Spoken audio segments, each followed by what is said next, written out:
Okay, we've got a ZVT on our hands. Axiom stands to 4-0 Acer. Acer and Axiom both 1-0. So this would be quite the disappointment, I would say, for Acer and its fans. We'll have to see if Nurchio can extend the series, Sean. God, there's so much pressure on his shoulders. I really don't like this map as a Zerg player. I'm not saying it's bad for Zerg. I'm saying I just don't like it. It feels so uncomfortable. There's just so much space that it can be very, very difficult to manage drops. Those biomine forces, I mean, with how far apart the expansions are from each other, if you do a drop in one place and you go to pick it off, you see that huge biomine force swing up the other. Very rarely do you see that sort of play because it requires such high-level players, but Ryung is of the utmost highest, so good luck to Nerchio. And he'll need it. Sean, introduce these players for me, please. Top right-hand corner, his team's down 0-3. He's known as a killer of Koreans in major tournaments. He needs to channel that today. It is Nerchio. And down in the bottom right-hand corner, consider the ace player for Team Axiom, a semifinalist of the GSL, and currently one game away from winning it for his team, Ryung. Ryung, kind of much more renowned for his TVTs, considered a bit of a sniper in that matchup, but no slouch in the TVZ matchup. As you said, he made it to the round of 4 GSL. Of course, before he did end up falling to a Zerg player, but I've seen some amazing games out of him. He's just a very good... I mean, he's just mechanically awesome. There's nothing to like... There's no drop play or something like that he's world famous for. He's just a very sound player across the board. But like you said, Nerchio, he's won on big stages. He's won in clutch situations. And he's no stranger to beating Korean Terrans. He's definitely done it in the past. He can do it here. Yeah, it looks like, I mean, Ryung claiming that he has the better late game. He's going to be going command center first. It's very common to go command center first on the low ground on this map, but we see Ryung doing it on high ground regardless. Yeah. 4-player maps is pretty common to do it on, which, you know, is expectable, but it looks like Ryung again saying, dude, I'm going to win this late game, but dude, the only way I can really lose it is if you cheese me, so... I like this too, though, because to your point, Sean, you're right. It's very common to go on the low ground, but because it is/was so common to go on the low ground, a lot more of these Zergs were taking risks and doing things like, 7 pools and 6 pools and even 10 pools, and then bringing all their drones. But we've seen at this past MLG, I believe you even casted the match, when you build in this formation, it holds off that attack. I mean, you build an engineering bay, block it, complete a barracks behind that, and all of a sudden... you're up 10 harvesters and you're teching and you have a second town hall structure and they're SOL. I haven't heard SOL used in a while. I gotta use that more in the daily. It's a strong term. It's a good one. Well, it looks like speed gonna be, or fast gas for both players. Both players doing the usual tech up. No cheeky Zergling move out, but I mean, already this is the discomfort of which I speak. Look at the scout movement for Nerchio. Yeah. He has to be very cautious because he has no vision 10 feet outside his front door. Yeah. And, I mean, there's that, and then also actually even to bolster that, he's got this Overlord coming in. He needs to be very mindful of how far that Overlord goes. I mean, there's no Marine queued up to go check over there. But if he goes too far into the main base, this could be a dead Overlord as well, and that's just a terrible way to start the game. Combine that with the fact that you just mentioned that in front of his base he doesn't really have any clear vision, and this is a very uncomfortable map. Well, looks like Fast Factory coming up, moving out to the front, and oh wow, Roach Warren for Nerchio.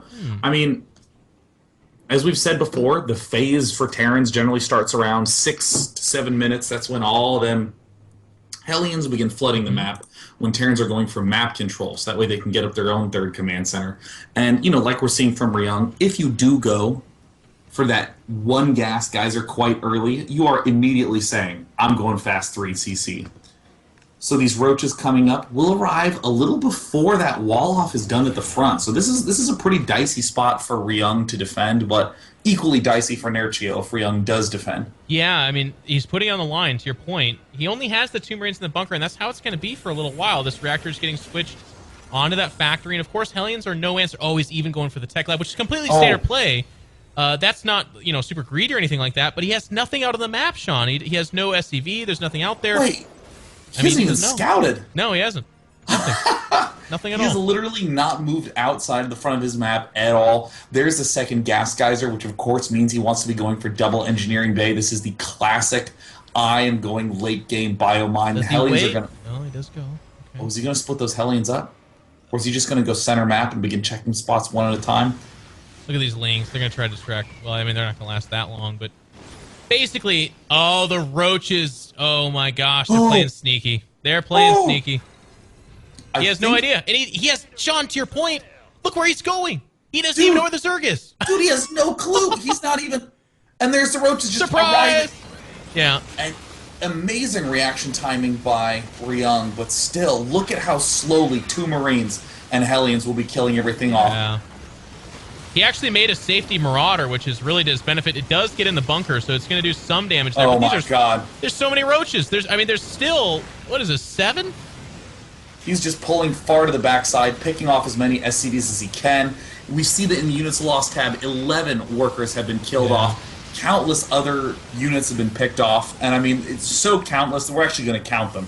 He's lost 3 or 4 Hellions, he's lost a Marine. I mean, units lost tab really tells the story. Even in terms of resources, but 12 workers being picked off this early is going to put a huge dent. Yeah, and it was, you know, you actually said something that I have to agree with. You said that it was a nice reaction from Young. All things considered, I mean, he played about as greedy as you possibly could. That's not your hand stuck in the cookie jar. He was actually skinny dipping in the cookie jar, and it got caught, and it was the most embarrassing greedy thing he's ever done in his life. That filthy little cookie eater. But he's still here. You know, he did lose 12 harvesters, but with that 3rd CC, he's not mortally wounded, I don't feel. I do like Nurchio's play in response to this. He's taking a much faster 3rd. He's obviously been power droning, so he's at 53 here. But Ryung, he's the guy that he could bring it back. He could do it. Yeah, Ryung's looking to be in pretty good condition. He's blindly building a couple of Widow Mines. I think that that's an important tool to be able to defend the second round of offensives that most people do. But Nurchio, I think, is doing this very smartly. Ooh, I'm not so sure how I feel about this, Jeff. Running the Hellions up. He's not going to kill a ton of drones. He might kill maybe 6 or 7, but he's going to lose absolutely all of his map control, all of his map vision. And for what gain? 5 workers, 6 is the number, and 6 will stay the number. So you hit the jackpot. It is 6, and no, I agree with you. It's not worth it. They're not good against roaches, so at first glance, people look at that and be like, well, what good are the Hellions? They're map control. They fight against creep tumors, but also they keep the Zerg at home, because while those 6 drones now aren't that impactful, if the Zerg feels inclined to stay back because he knows there's 6 or 7 Hellions out there, then the impact of those Hellions are those 6 drones later, but also the map control aspect. yeah, I mean, you can never discount Hellion's utility. I mean, only until you are moving out aggressively. Yeah. With Biomine, is it really okay to just sack the Hellions? Because, I mean, at this point, now Nurchio is able to take this top expansion, which he wasn't able to do before. Now Nurchio is able to move forward with these roaches, because he knows he doesn't need to leave them back home. That's another thing he didn't have to do before. Interesting choice by Ryung, who's abandoned going for the mine plan and has begun to add on tanks. Yeah. I'm not quite sure what to do with that. I mean, he still saw some roaches, so I guess he just figured that if Nurchio wasn't going roaches, he wouldn't see those roaches after the initial wave. It would have been, you know, just pure lings or something like that. So he's starting to counter the roach baneling composition. If you look at that production tab, Sean, I mean, he's making the right read. There's more roaches coming out. Well, it's time for everything to just collide and finish at the same moment. Normally 12 minute is where the Biomine player starts to really kick things into high gear because his medevacs are done. But look at Nurchio. Roach speed, 1-1, Baneling Nest, Zergling speed, and his 4th, all finishing at once. This is when Nurchio really actually starts to power up too. So, I mean, the timing is perfect for the Zerg. Yeah, and I'm liking this style too. We were talking about kind of the different styles of CBT these days. This, one Widow Mine does go down, and, I spoke too soon. It exists with such little life here. But Nurchio is going to be able to power out. We were talking about the different styles. This is mass meat Zerg versus Terran, man. He's just going to have too much stuff. Of course, the weak spot here is that you'll notice there's not a lot in terms of anti-air. Wow, Ryung actually saved even the Widow Mines. So Nurchio's going to want to bolster himself with stack defenses, and if you look around, he's doing that. I love the Spore Crawler placements. Well, I guess that's just it. It's just the one spot at the natural. Yeah, I mean, thus far, Ryung, who's lost a little bit of footing after that first push, just continuing to shove right away. I mean, doing this harassment up at the north, this is exactly what I was talking about when I was like, yeah, it just makes me feel uncomfortable because it just sort of appeared out of nowhere, and now look at all of Nerchio's units. Everything's sprinting to the north. Ryung can continue to try to put pressure on the top. Yeah, he actually does pick off that 4th base, which is going to get instantly rebuilt. Nerchio is doing something really cool that I actually want to give a small nod to, but he was actually focusing down the Marauders that were shooting the hatchery because they are the bigger damage dealers to that building in an attempt to try to save it. Very nice little micro play. He doesn't have... Okay, there's the 32 Lings. I was just going to say, he doesn't really have any Banelings, and that's really what gives strength to this style. 32 Banelings are going to come out. They will be made into 2-2 Banelings, I imagine. But him being out here beforehand is a little bit of a dicey business because he could get ran down.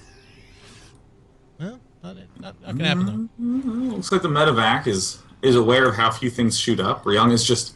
He just right-clicked on it and was like, just do your thing, man. Ryung is positioned at the north, so it still is a 3-base Zerg. No macro hash from Nerchio, which really surprises me. No way to spend all of his gas, which is pretty common for a player going for Roach Baneling. Infestation Pit is soon to follow. But the real danger is what's soon to follow for Ryung, which is that his 2-2 upgrades are way behind. Look at how late those are. Those should be done by now. Yeah, he's just at 1-1. That's kind of the lasting impact, I feel like, from that initial... harass on his economy. We have a double drop on the right side of the map, but again, that's where the Spore Crawlers are, so this will be interesting to see how that gets repelled. Of course, the Spore Crawlers won't kill him fast enough. They will drop, and then we're going to have that drop right now. Nerchio actually reacting very quickly to it. Here comes the Ling and the Baneling. Looks like he wants to try to hide his Baneling numbers, but I don't know that he can afford to do that. Well, as I say, that the pickup is here. And Nerchio's going to make his way to the middle of the map. Overlord speed coming up. Really love this. I mean, Nerchio doesn't have Mutalisks. How can you defend this many different angles at once? Well, I was going to say you do Overlord placement, but it looks like he's just going to go try to kill Ryung.